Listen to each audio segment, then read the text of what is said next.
Hello সবাইকে, আসসালামু আলাইকুম। তো আজ অনেকদিন পর বেশ রোদ উঠেছে, তাই হচ্ছে একটু ছাদে আসলাম। তো আপনারা হয়তো দেখতে পাচ্ছেন আমার হাতের ঠিক পিছনটাতে, এখানটাতে আগে একটা পেঁপে গাছ ছিল। আর এই পেঁপে গাছের নিচে আমি বেঞ্চ টেবিল পেতে হচ্ছে পড়াশোনা করতাম ছোটবেলায়। তো যখন ছোট ছিলাম, তো আজকে আমরা যে বইটা নিয়ে কথা বলবো সেটা হচ্ছে সত্যজিৎ রায়ের লেখা আত্মজীবনীমূলক বই যখন ছোট ছিলাম। তো চলুন বইয়ের কিছু জিনিস আমরা একটু নেট ঘেটে দেখে আসি, তারপর বইটা নিয়ে কথা বলা যাক।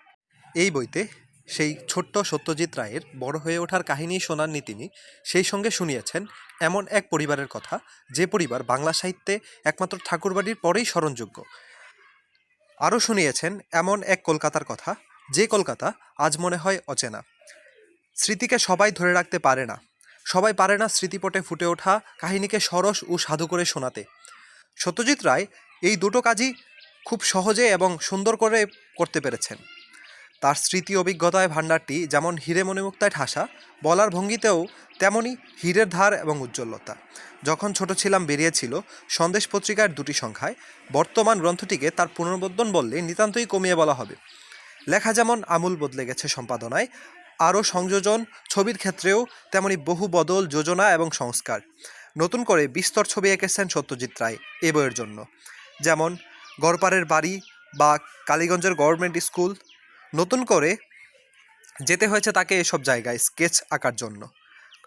গ্রন্থাকার যখন ছোট ছিলাম এর আরেকটি বড় আকর্ষণ, পাতার পর পাতা জুড়ে বহু দুষ্প্রাপ্য ফটো এবং ফ্যাক্সিমিলি। যে এই বইতেই তিনি শুনিয়েছিলেন একটি ছেলের কথা, স্কুল ছাড়ার 10 বছর বাদে, যাকে একবার যেতে হয়েছিল পুরনো স্কুলের চত্বরে, আর যেখানে ঢুকেই যার মনে হয়েছিল, এ কোথায় এলাম রে বাবা। দরজা ছোট, বারান্দা ছোট, ক্লাসরুম আর ক্লাসের বেঞ্চিগুলো সবই কেমন ছোট মনে হচ্ছে। পরে তিনি নিজেই বুঝতে পেরেছিলেন কেন এই বিভ্রম। স্কুল ছাড়ার সময় তিনি ছিলেন 5 ফুট 3 ইঞ্চি, আর উচ্চতায় সেবার যখন ফিরে গেলেন তখন তিনি উচ্চতায় প্রায় 6.5 ফুট। স্কুল তো বাড়েনি, বেড়েছেন তিনি নিজেই। আমরা অবশ্য জানি এরপরে তিনি ক্রমশ আরও কত বড় মাপের হয়ে উঠেছেন। প্রতিভায়, প্রতিপত্তিতে, খ্যাতিতে, জনপ্রিয়তায় ক্রমশই তিনি নিজেকে কিভাবে গিয়েছেন ছাপিয়ে। সেই বড় মাপের মানুষটি এই বইতে শোনালেন তার খুব পুরনো দিনের কিছু কথা, যখন ছোট ছিলাম। একদা যিনি আমাদের চলচ্চিত্রকে রাতারাতি সাবারক করে তুলেছিলেন পথের পাঁচালী উপহার দিয়ে, আজ তিনি নতুন করে যেন শুরু করলেন আরেক পথের পাঁচালী, যে পথ গিয়েছে তারই নিজেরই সোনালী শৈশবের দিকে। এই সুন্দর পথের পাঁচালীতেও একটি ছেলের মুগ্ধতা ও বিস্ময়, কল্পনা ও কৌতূহল, কৌতুক ও রোমাঞ্চ, অনুভব ও উপলব্ধি নিয়ে বড় হয়ে ওঠার ছবির মতোই আমাদের চোখের সামনে তুলে ধরেছেন তিনি। ছেলেটির নাম সত্যজিৎ রায়। তো আমি এক হাতে ফোন ধরে রেখে আরেকটা ফোন থেকে ল্যাবগুলো পড়ার চেষ্টা করছিলাম। তো এই বইটা হচ্ছে সত্যজিৎ রায়েরই লেখা। সত্যজিৎ রায় যেরকম আমাদেরকে পথের পাঁচালী উপহার দিয়েছেন, সেখানে যেরকম দুটো কিশোরের মুগ্ধতার ব্যাপার স্যাপার ছিল, তো এখানে লেখকের নিজের ছোটোবেলায় লেখক কীরকম ছিলেন, লেখকের জীবনের যে পথের পাঁচালী সেটা এখানে উল্লেখ করেছেন। তো আমরা যেটা বলতেছিলাম যে ছোটোবেলার গল্পটা সবারই খুব রঙিন, বা ছোটোবেলার সব কিছু আমাদের মনে থাকে না, কিছু কিছু জিনিস আমাদের স্মৃতিতে থেকে যায় যেগুলোর থাকা কোনো প্রয়োজন ছিল না। আবার অনেক গুরুত্বপূর্ণ স্মৃতি যেটা হয়তো আপনার মনে রাখা দরকার ছিল, কিন্তু সেটা হয়তো আপনি ভুলে যান। তো সত্যজিৎ রায় বাংলা সাহিত্যের বা বাংলাদেশের, বাংলার আপামর বাংলার এপার বাংলা ওপার বাংলা মিলিয়ে বাংলার একজন রত্ন, যিনি হচ্ছে আমাদের মৃতপ্রায় চলচ্চিত্রকে সাবালক করে তুলেছিলেন। এরকমটা আমরা বইয়ের ফ্ল্যাপেই দেখেছি যে তিনি পথের পাঁচালী কীভাবে রচনা করেছেন, তারপর তার যে অন্যান্য মুভি। আমি বিশ্বাস করি আপনারা সবাই আমার থেকে বেশি কিছু জানেন সত্যজিৎ রায় সম্পর্কে। তো সেই সত্যজিৎ রায়ের ছোটোবেলাটা নিয়ে যদি কেউ পড়তে আগ্রহী হন, নিঃসন্দেহে এই বইটা তারই জন্য। তো এই বইটাও আমার সংগ্রহে নেই, এই বইটা আমি অডিও বুক শুনেছি। অডিও বুকের লিঙ্ক বরাবরের মতোই আপনারা হয়তো এই ভিডিও ডিসক্রিপশন বক্সে পেয়ে যাবেন। তো আমি ভিডিওটা শুরু যেখানে করেছিলাম, যে ঠিক এই জায়গাটাতে একটা বেঞ্চি পেতে আমি পড়াশোনা করতাম, আর ঠিক ওই পাশটা দিয়ে আমার বন্ধু সিফাতুল্লাহ, সানি ওরা হচ্ছে আসতো আমি কোথায় বসে পড়াশোনা করছি সেটা দেখার জন্য।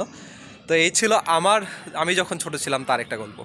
তো এটা হচ্ছে আমার একটা নোটপ্যাড, বুক ট্র্যাকার।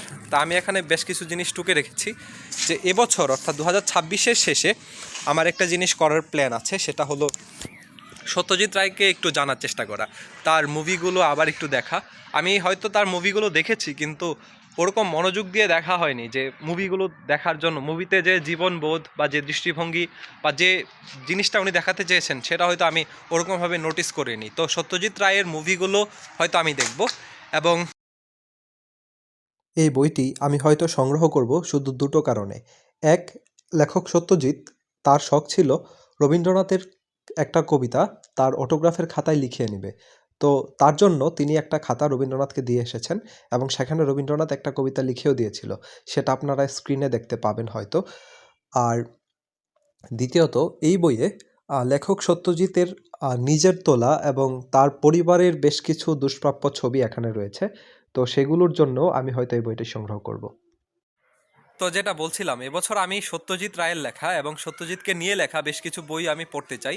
আমি আবার টিভি আর খাতায় সেগুলো তুলে রেখেছি, তো আপনাদের সাথে এটা আমার খুবই ব্যক্তিগত জিনিস, তাই এখানে হয়তো বানান এবং লেখা ঠিকঠাক নেই। তো এখানে সত্যজিৎকে নিয়ে কিছু বইয়ের ব্যাপার স্যাপার আছে। মুখোমুখি সঞ্জিত চট্টোপাধ্যায়ের লেখা, ফেলুদা এবং সত্যজিৎ প্রসেনজিৎ দাশগুপ্তের লেখা, মানিকদার সঙ্গে সৌমিত্র চট্টোপাধ্যায় লেখা। ধারণা করা হয় যাকে মাথায় রেখে সত্যজিৎ রায় তার ফেলুদা চরিত্রটি লিখেছিলেন। তারপর মাখে লেখা চিঠি সত্যজিৎ রায়ের লেখা, লেখক সত্যজিৎ শ্যামলকান্তি দাশগুপ্তের লেখা, এবং অদ্বিতীয় সত্যজিৎ মঞ্জিল সেনের, এবং ফেলুদার প্রথম তোপসে সিদ্ধার্থ ব্যানার্জির। তো এই বইগুলোর নাম আমি 3/5/2025 টুকে রেখেছিলাম একটা শিটে। আপনারা হয়তো দেখতে পারবেন যে আমি এটা অন্য একটা জায়গা থেকে কেটে এনে হচ্ছে আমি আমার ট্র্যাকারে লাগিয়ে নিয়েছি। তো এই বইগুলো হয়তো আমি এবছরের মধ্যেই পড়বো। আপনাদের কাছে যদি কোনো ভালো বইয়ের সন্ধান থাকে সেগুলো আমাকে জানাতে ভুলবেন না। আপনি এখান থেকে কোন বইটি পড়েছেন বা সত্যজিৎ রায়ের সাথে আপনার পরিচয় কিভাবে, ব্যাপারগুলো জানালে খুবই সুন্দর একটা আড্ডা হয়ে যাবে আশা করি। তো আজ এ পর্যন্তই। আসসালামু আলাইকুম সবাইকে।